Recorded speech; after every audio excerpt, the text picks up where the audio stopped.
All right, so we're on page 261. We're gonna, or excuse me, on page 13 for problem 261. So let's see if we can get this thing figured out. So the first thing we're gonna do is get a free body diagram. So take a minute and draw that up. Maybe pause the recording, and then you can roll it, start it up again after you have one. Okay.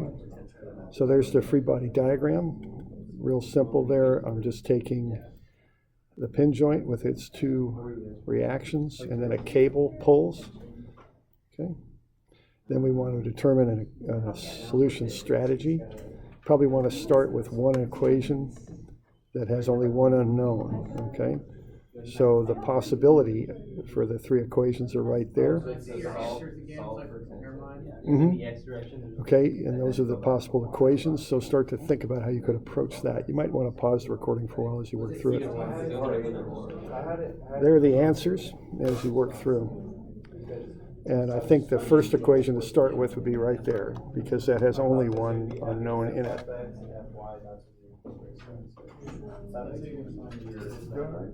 Well, because there is, but it's about going against the time for the rate. So it would be y. Yeah, that to solve for that. Okay. That's TCB. Then how say that RX is actually that number times the velocity, right? Solve for that. And then that's RX. And then solve for RX. Then now there's no RAX and TCB. Then you can solve for RAY the same way. So RAY is You did a step I did. I did about A. I didn't put TCB. Okay. yeah, that's because that's the unknown. I calculated it. Well, how you actually number. I was like,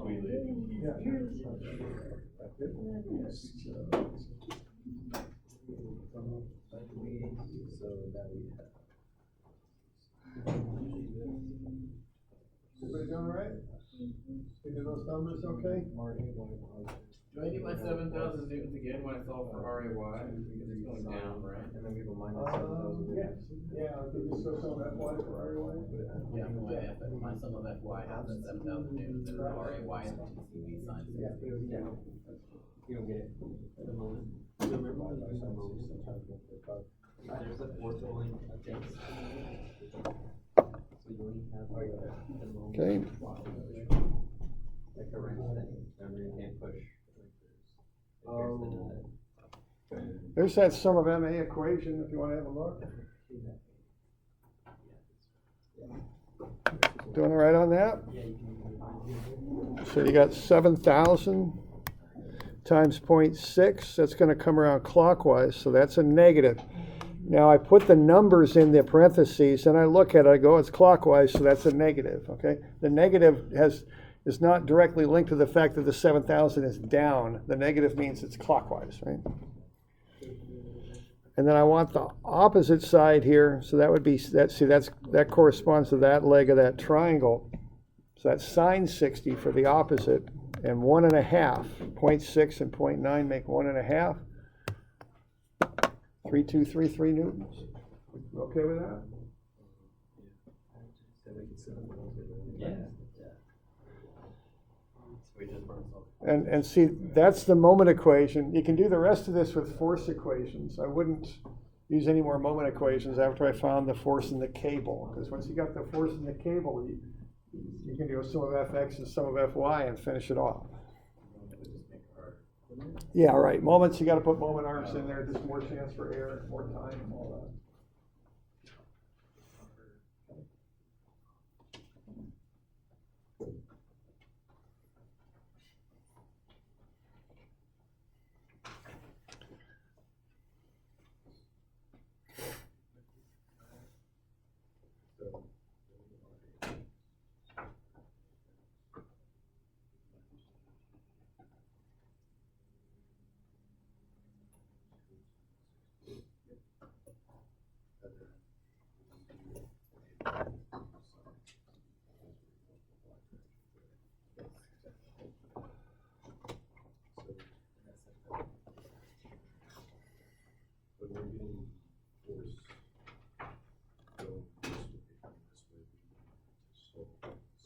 Good? Yeah. So there's the final two equations. How are the midterms? They're fun. I've done just the first problem and I'm doing the second one. They're pretty good. Not too deep. Or the first 10.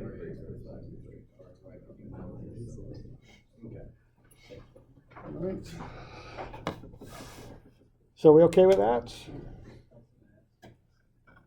Okay, that's how you'd work through something like that.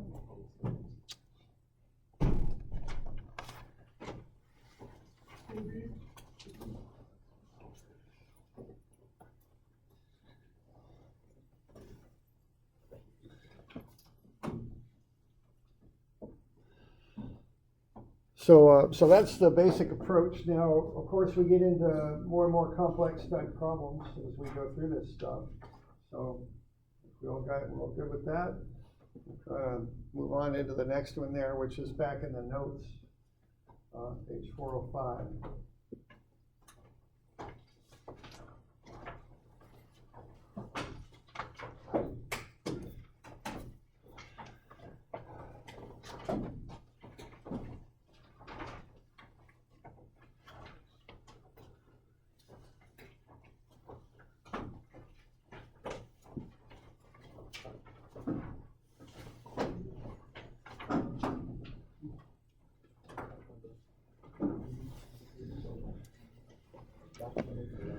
Okay, so we good on this one? Questions on this? We good?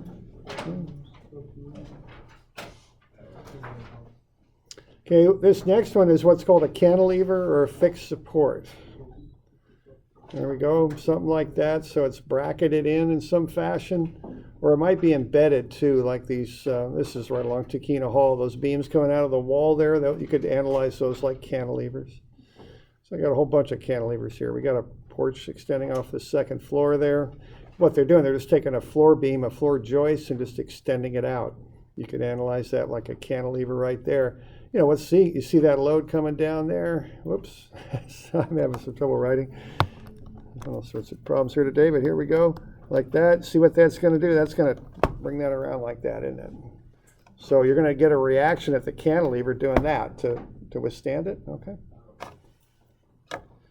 All right, oh my goodness, I got all sorts. There we go, there's another one, okay? All that load pushing down here. What's the reaction gonna do at this post? One like that, there'll be one like that too, okay, right? Y'all seeing that okay? Okay. Oh boy, okay, that's Research Stadium. There's a big cantilever right there.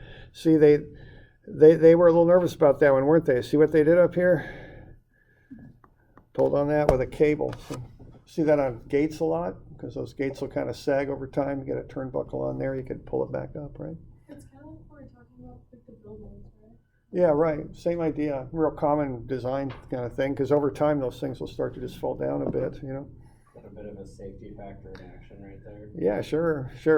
You know, you can see there. You know, that's like think of all that moment building up in there. That's a lot. You know, all that weight.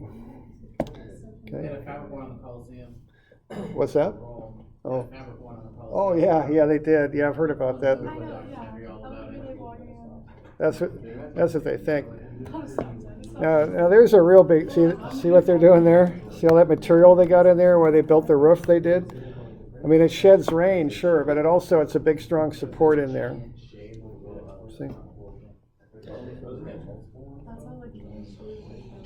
All right, let's get a free body diagram going here on 405. All right, now what I have there is a cantilever that's shown with a wall and a hatch. That means cantilever. So why don't you draw in the reactive forces there at the cantilever first.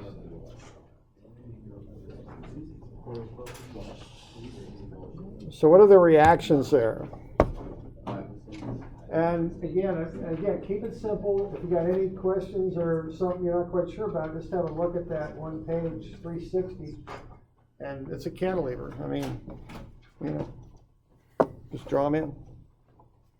I like to try and guess right on the directions, but I don't hang up on that. I just take a guess, and if I get the sign on the vector wrong, it'll come out in the wash. Okay. Okay.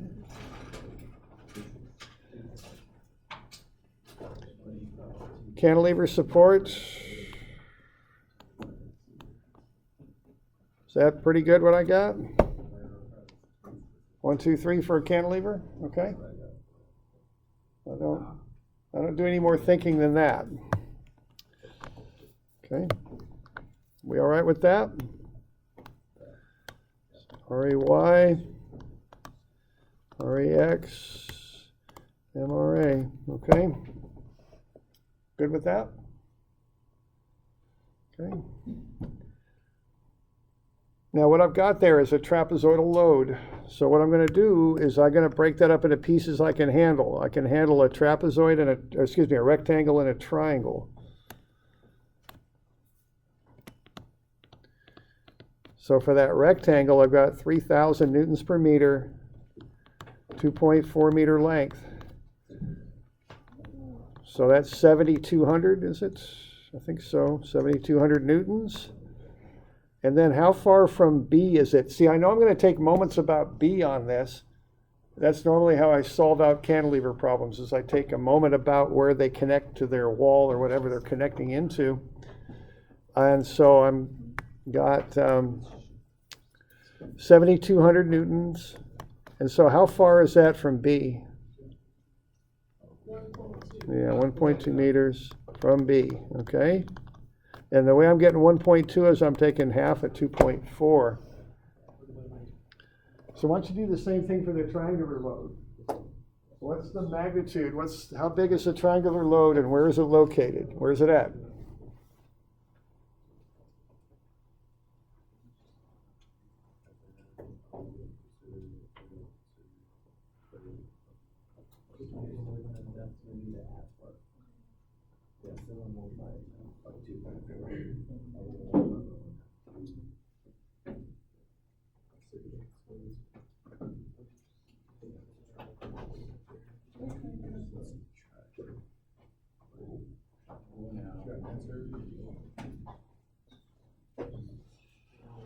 Okay, so you want the area of the triangle, and you want the distance of the centroid from where I'm going to take moments about, which is the support.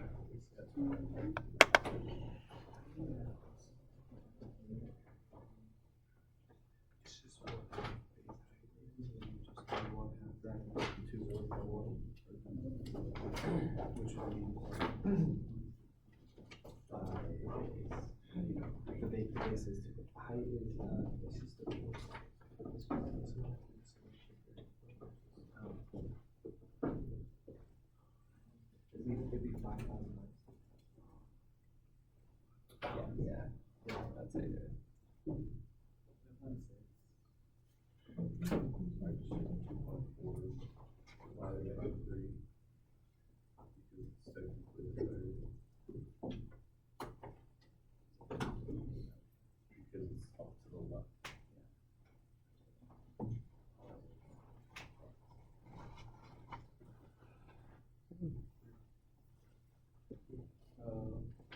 You all got an area for that? 1/2, it's a triangle, right? What's the height of that triangle? 5,000, 3,000. Yeah, it's 2,000, okay? Because, see, we've already used up 3,000 here. The total height is 5,000, so there's 2,000 left. Okay, 2.4 meters. Is that 2,400 newtons? Okay, and then where are we? 1.6 meters from B. Okay, and what's going on there? A triangle. We're going for the centroid. The centroid's here. If this is the base, the centroid is at 1/3 of the base from the right angle for a right triangle. So it's 2/3 of the base from the vertex. That's where we're coming from. So it's 2/3 times 2.4 is 1.6. We good with that? Yeah, question there? Is it because it's melted at B and there's nothing technically added in?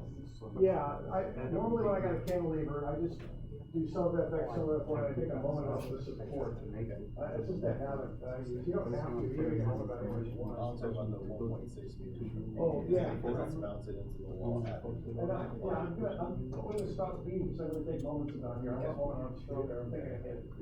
Thank you very much. We good with that? Okay. So now that makes that free body diagram simpler now. Well, I mean, not simpler, but in more of a form where I can deal with it, okay? So now I'm going to end up with a free body diagram like that. So I've got the 2400 at 1.6 meters from B. I've got the 7200 at 1.2 meters from B, and then I've got the reactions at B.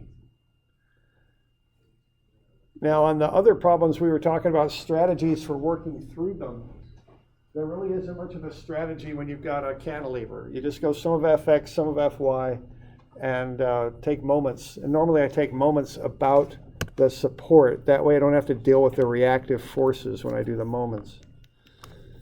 Okay? So when I solve this, I just go sum of Fx equals 0. And I think that's going to be a pretty simple equation, that one.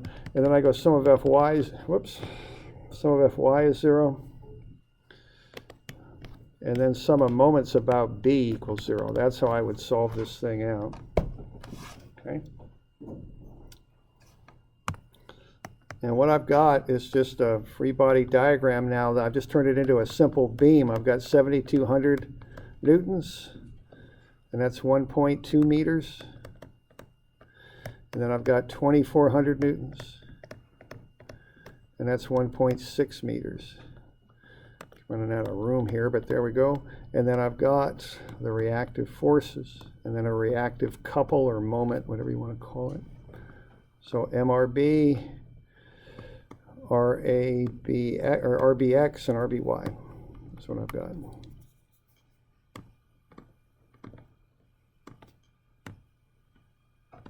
Like that. Okay. So that's basically what I'm dealing with, and that's just a matter of running the numbers. And it doesn't. You don't really need to have an order that you work through the equations. They all just have one unknown. What do I got when I go sum of Fx equals 0?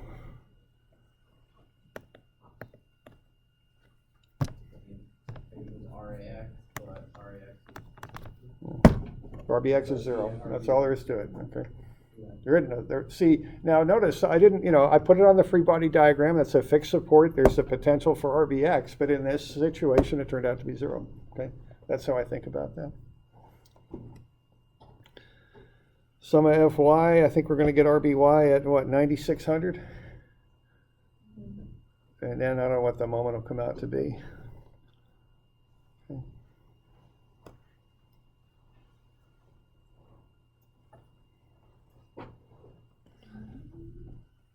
So what we're doing there, see, we're kind of using some of those skills we used before. We're breaking that distributed load down into different pieces there,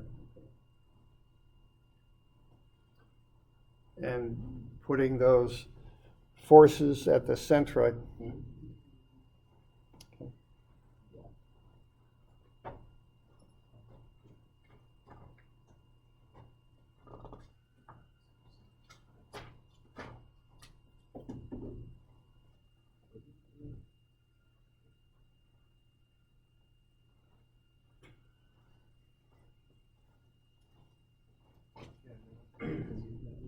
All right with that? On the MRB, Yeah. Is it like there's a building like this pivoting that way? No, it's kind of the other way around. The building's on the right, Like and that's so? the wall, and it extends out from the building. Oh, That's like a diving board extending out from There's B. the Walmart. Yeah. So it's extending out from B. So it needs quite a moment kind of pulling back. So the roof is just kind of at a weird, it's up instead of sloped down. Well, that's the loading on there, Oh. which is, that's just Okay. load. So AB, that flat line is the roof and the. Right. Okay. It's the porch actually. Think of this being like a deck Gotcha. extending out on the second floor or something.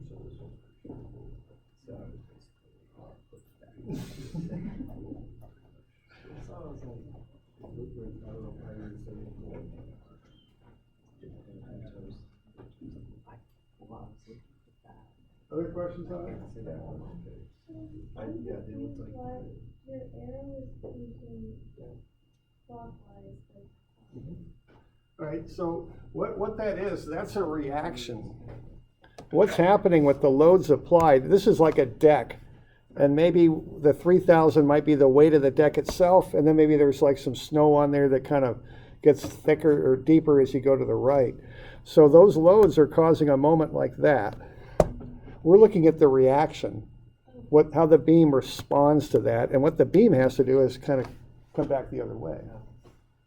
So that's what we're looking at now. So we're changing from the resultants we were doing to reactions. We're changing what we're looking at. And in the past, we used the red arrow on the left because we were doing resultants. Now we're doing reactions.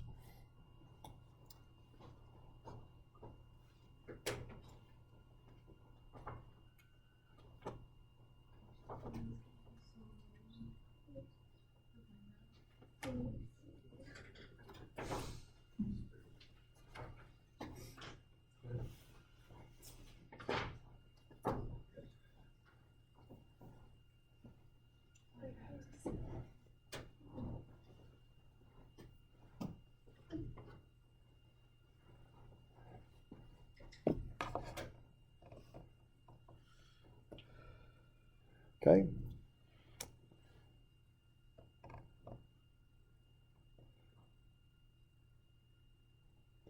So that's what we got for reactions. Okay, so a little bit of calculations on that on account of all the loads and such, but the strategy on that one's pretty straightforward. It's just sum of moments, sum of fx, sum of fy. That's it. Okay. All right. Okay, let's look at one with a couple on it. Pure moment, whatever you want to call it. So let's say we've got a motor that's turning this thing and we got two supports on it. What are the reactions? This is 410.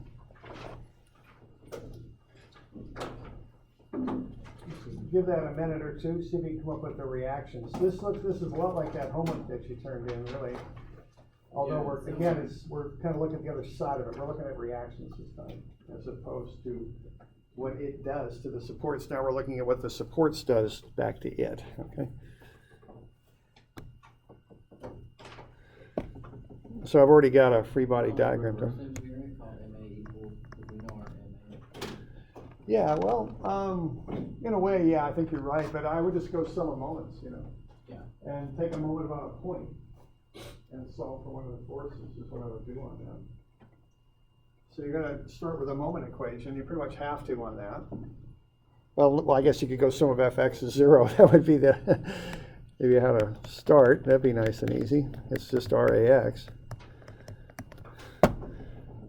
But sum of fy isn't going to work because you got two unknowns.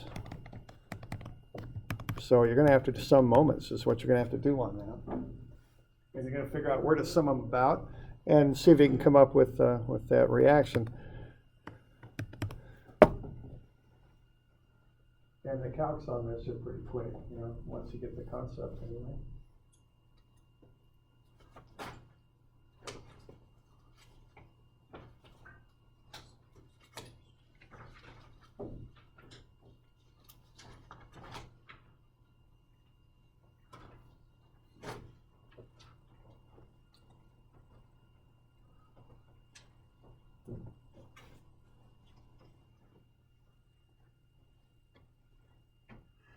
Are those distances the distance from the moment that's occurring? Yeah. I've dimensioned where the couple is. Though I don't know if that'll be useful or not. I just put that in there just to make sure you know what you're doing. Figure out. Figure out.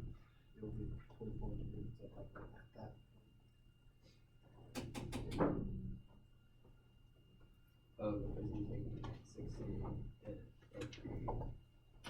And it's clock. Yeah, and if you treat because it's clockwise, it would be -20. That's. I could be pointing in that direction. Where would you take moments about? Yeah, I think A or B, probably A because it's, on the left, so that's how I think about it. Just fill that in and you should be able to come up with the answer. Is it 800, right? Is that the answer? Good. I think it is.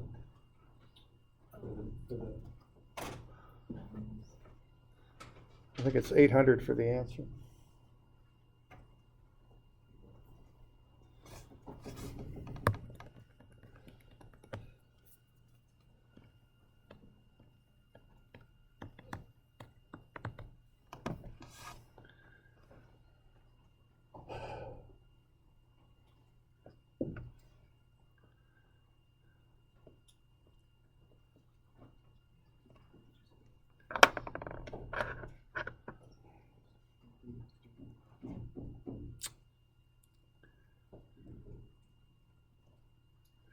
Okay, something like that.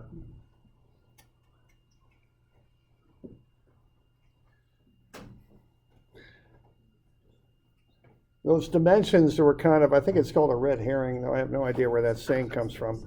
But see, that's just a couple. It already has the moment arm in it. You don't need those dimensions on it because it's already got Newton meters. It's clockwise, so it's negative. And then we got RB on the right, 1.2 RB. So we're just gonna assume RB and RA are equal, or else it would be moving, and this is static class, so it's not. Yeah, it'd be moving up or down. If RA and RB, the Y components weren't equal, it'd be accelerating up or down, and it's not. Okay, so we can solve for one of them, and then just solve for the other. Yeah, this is like our zero. That's like our one. So Yeah, trying to right. do MA is like RA times that plus RB times that. Yeah, because that's got a zero moment arm it's going. I'm doing that on purpose because I don't know to solve for one at a time. Now, you know they're equal and opposite if you know about couples, but, to be systematic, we just go with it. Y'all okay with this? That's fine. Okay. Now, the thing is, you are when you're working, you are going to have these dimensions, right? You'll know them, but they don't mean anything. See, a couple affects every point on the object equally, right? So you don't need those dimensions. And the other clue on that is the units. It's Newton meters, okay, right there. The distance is already in there. Okay.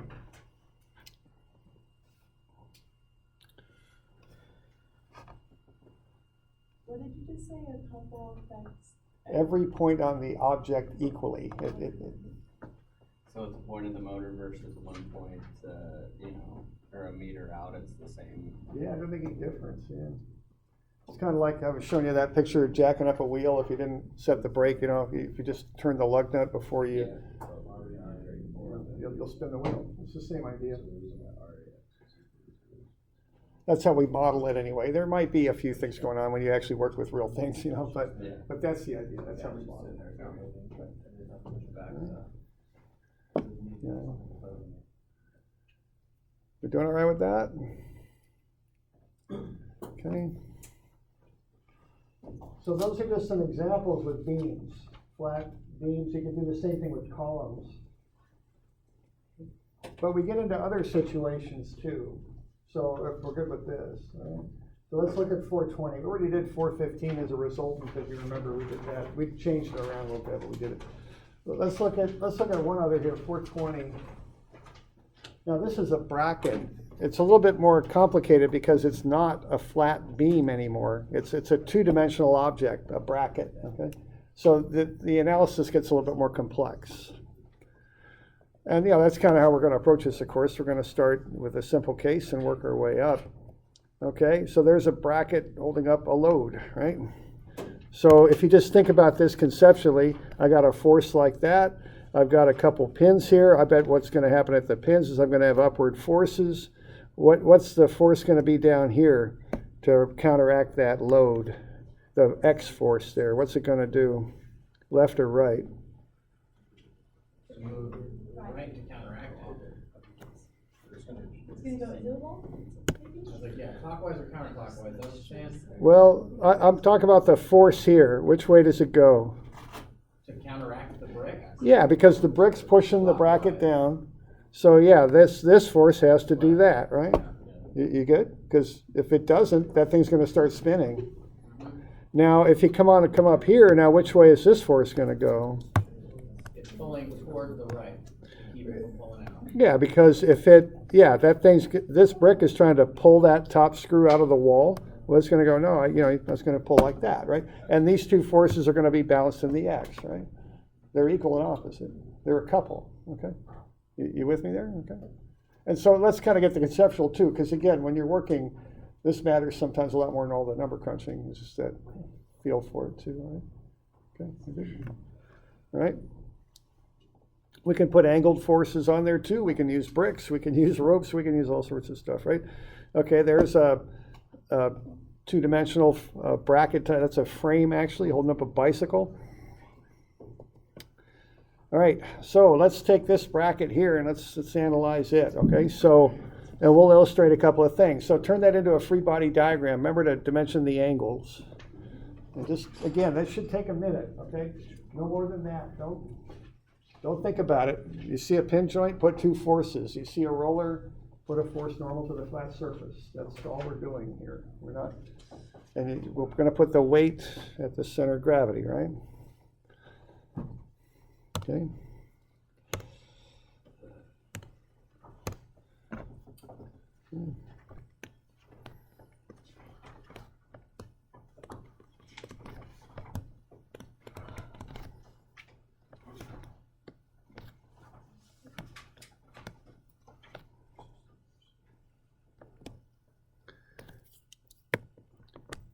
What's the angle of the force, the reaction at B? Yeah, it's 30 with the horizontal. It's 90 minus the ramp angle, okay?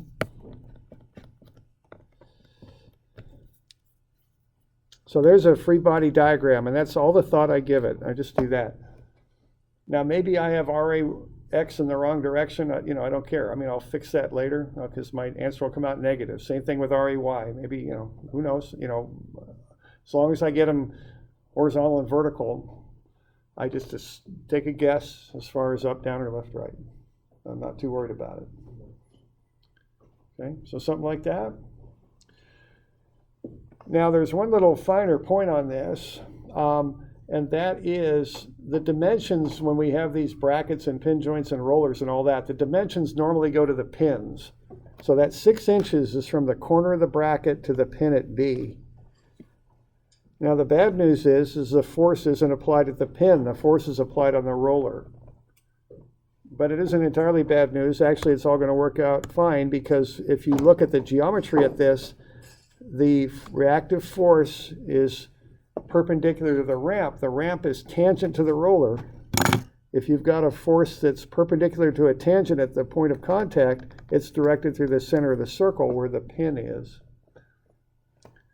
So that's an awful lot of talking about a pretty simple thing. We can apply that force right at B. We can apply that force anywhere we want along the line of action. It goes through B. Because of the geometry there, I can apply it at B, which is where my dimensions normally go. So that should be fine, okay? So I'm not worried about it. I can apply that force at B, which is the normal point I dimension to, which is that 6-inch dimension. Okay. Now, we're good with that? Okay, the other thing I'll mention is the center of gravity is not even on the bracket, is it? It's up, it's off in space there, but that's how center of gravities are sometimes. You can still put a force there even though it's not physically on the bracket. That's fine. Okay, you can do that. Okay. All right. What equation should we start with? If I want one equation with one unknown, what would be the way to start?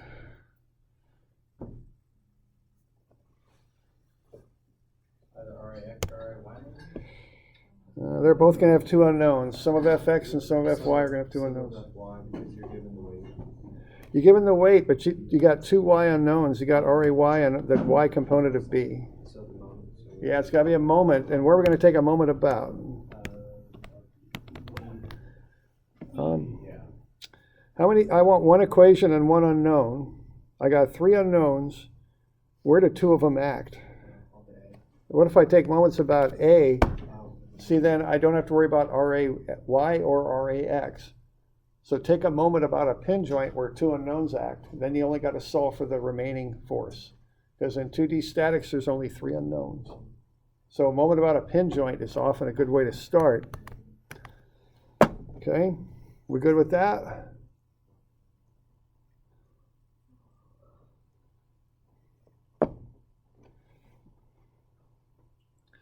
All right, now the other thing I want to mention to you is notice the difference between the pin joint at A, which has 2 independent unknowns, RAX and RAY, and the force at B, roller B, which only has 1 unknown with 2 components. Those are different things, okay? I have 3 unknowns. RAX and RAY are independent of each other.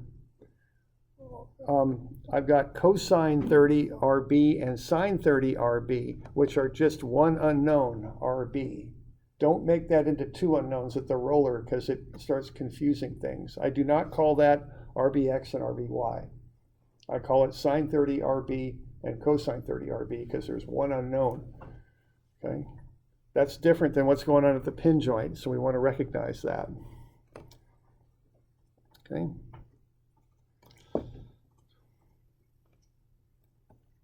Okay, a little bit of a breakdown there on the equations and the unknowns.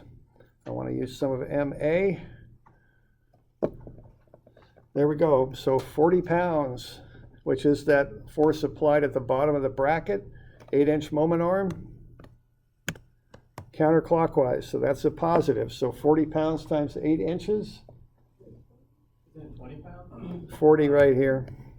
Oh, I didn't even see that. Yeah, no, it's not the best sketch. 40 pounds, okay? And it's 8 inches counterclockwise, so it's positive. Then I'm going to have the 20 pounds. And what? I've got 6, but I'm 1.5 inches over to the 20, so that leaves, I'm sorry, it's just 1.5 inches, isn't it, from A. So 20 times 1.5, and that's going to come around clockwise, so that's a negative. So that's minus 20 times 1.5. And then I have the 2 things that are going on at B. I've got the adjacent side, which would be the horizontal component, adjacent to the 30-degree angle. So cosine 30 RB, that's an X force, 8-inch moment arm, clockwise, that's negative. So I know this is kind of small for you to read in the back especially, so I'm trying to read through this. So minus cosine 30 RB times 8 inches. But then I also have a sine 30 component, and that's going to be the opposite side. That's in the Y direction. That X right there. That's opposite the 30-degree angle, so that's sine 30 times RB, and the moment arm on that is 6 inches. So that comes around like that. Okay? So that's the sum of the moments about A. 40 pounds by 8 inches, clockwise, or excuse me, counterclockwise positive. 20 pounds times 1.5 inches, negative. Cosine 30. RB, 8 inches, plus sine 30, RB, times 6 inches, okay? So that'll get me RB, and that's 73.8 pounds.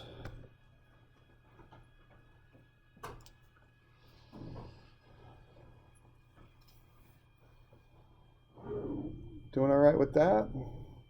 Okay. That's probably the hardest equation there. You just want to take those things one at a time. Positive counterclockwise, negative is clockwise. Okay. So that gets me RB, which is angled at 30 degrees. Now I've done the 1 moment equation, and that one's a little bit complicated, so I'll keep the other 2 simple. I'll just go sum of fx and sum of fy, and that'll get me RAY and RAX. Okay. Everybody got this one? Good. So sum of fx, I get RAX is 23.9. I got RAX plus 40 minus cosine 30 times 73.8. That comes out to be a positive answer, so it's in the direction I assumed. And then I've got sum of Fy is 0. I got RAY up minus 20 pounds plus sine 30 times the 73.8 that I found at B. I get RAY as a negative answer, so it means it doesn't act up, it acts down.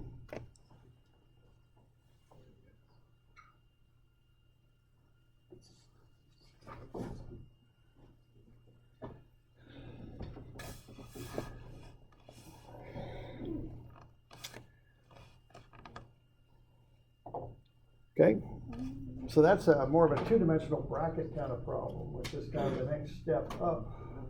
I'll give you a couple beam problems here. I know we're kind of running out of time. 262 and 3. Any quick questions on this one?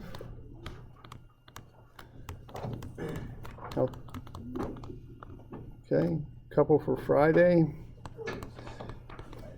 All right. I'll keep working on your tests. I don't know honestly if I'll have them Wednesday either. We'll see. There's a lot of stuff to work through. We'll just see. I'm starting on them though. Okay. Good with that? Okay. The sun's gonna be out.